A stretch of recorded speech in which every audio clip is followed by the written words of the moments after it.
Hi, my name is Allison and I'm an artist from Alberta, Canada. I like to dabble in a lot of different mediums, and a few of my favorites are pencil, colored pencil, and watercolor. If you'd like to follow along, learn more about them, and create with me, click the subscribe button to join this journey. In this video, I want to show you a fun and easy way to paint this polar bear on ice caps. And now here are the tools that I used to complete this painting. I used 3 different round brushes. I have this larger watercolor brush that I used for the wash in the beginning, and then a medium size 8 and a small size 4. They're all round watercolor brushes, and I'll link everything that I'm using in the description below, but you can use whatever you have at home. One brush would work for the entire project. You could use a larger brush for the smaller details as well. And then for the paper, we have 100% cotton. This is the Moulin de Roy brand by Canson, and I used 2 watercolor jars, one for the cleaner water and one for dirtier water. And lastly, my palette is a ceramic plate from a home supply store in Canada. You can use whatever mixing surface you have at home. And here are all the colors that we used for the project. You will have your own version of this painting by the end of this tutorial. If at any time I'm going too fast, you can pause, rewind, and rewatch as needed. All right, let's get started. I am taping my paper to a hard surface. Mine is a masonite board, which I've covered in contact paper to make it pretty. You can use what you have at home.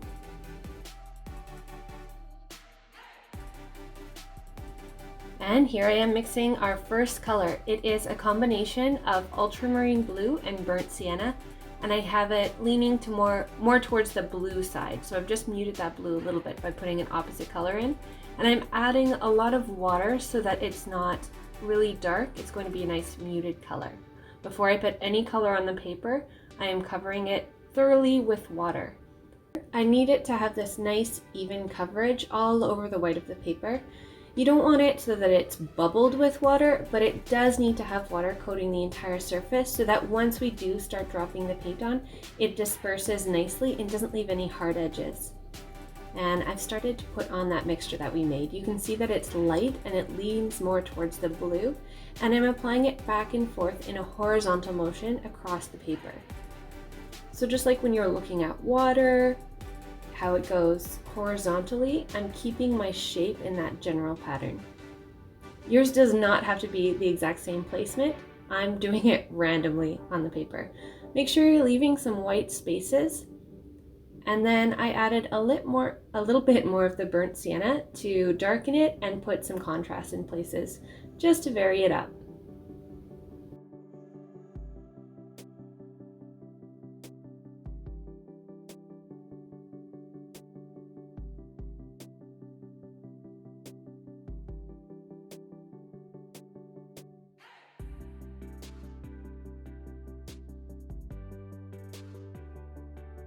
After I'm finished this, I need to let the paper dry completely before the next step.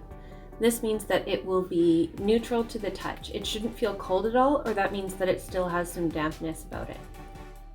Once it's completely dry, I'm using that PG7 and PG15-3, so that's phthalo blue and phthalo green together, to make this beautiful aqua watercolor.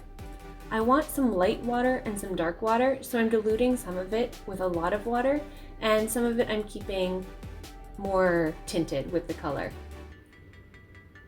I'm putting my light water on first, and I'm kind of following these shapes that I have. I want it to be so that I'm leaving some shadows on the snow. I don't want to cover all of them, but I'm also being quite random with this.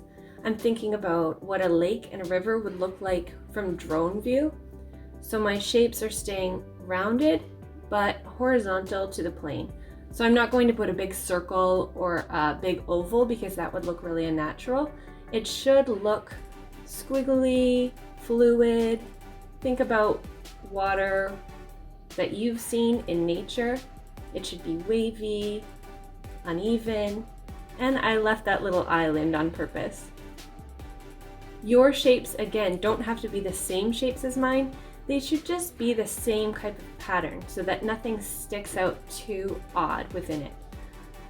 I'm starting to add some variation in my color, so I'm picking up some of the darker color and adding it, having some lighter color, just varying it up. You can see that I accidentally put too much water, so what I did was I squeezed out the brush, dried it on paper towel, and then used the dry brush to absorb that puddle that I had going on. Now I'm coming in with a really dark color, adding lots of contrast, and that kind of signifies that this is a deeper spot or colder water. And it's really neat when you look at pictures of icebergs from above. They do have these really light spots and these darker spots as well.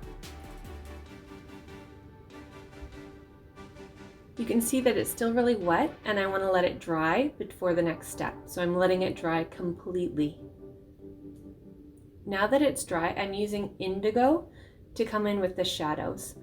I want to put edges along the same part of every shape. So as if the sun is coming from above, pointing down, I'm going to put a shadow at the top edge of every bit that I have. So you'll see me going through. I don't want the shadow to contrast too much. You'll see that I did quite dark in that bottom left and I come back and I mute it out.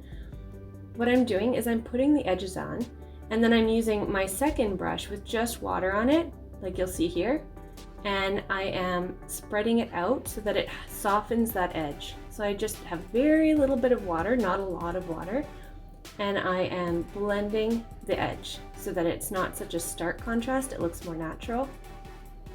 And I'm also putting a little bit of depth within those pools by adding dark into the section that I've already wet. Here I am again, doing the shadows and then blending and adding a little bit of depth. And I'm going to keep doing these for all of the pools.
Okay, now I'm grabbing a little bit of yellow ochre just so that I can outline the body of the bear. You can also use a really watered down bit of burnt sienna just to put his shape in there. He's not pure white, he's almost this yellow color. Here I'm putting his form. You can see a little head, kind of an oval for the body, and then barely a hint of back legs there. He's kind of tilted upward. I'm going to have the shadows underneath him just like the water, so I'm adding that same mixture that we used for the background. It's ultramarine and burnt sienna, lightly on the base of his body while it's still wet so it blends in nicely.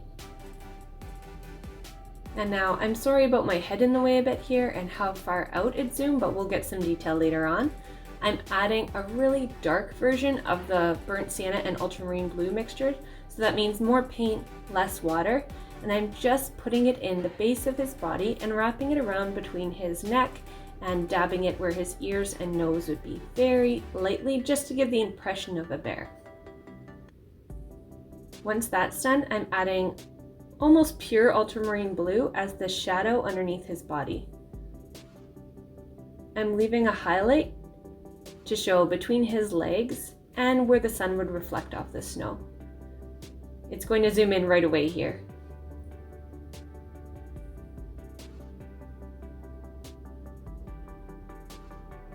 And here I am doing it zoomed. So I was finishing off the body, and adding that shadow. And you're done.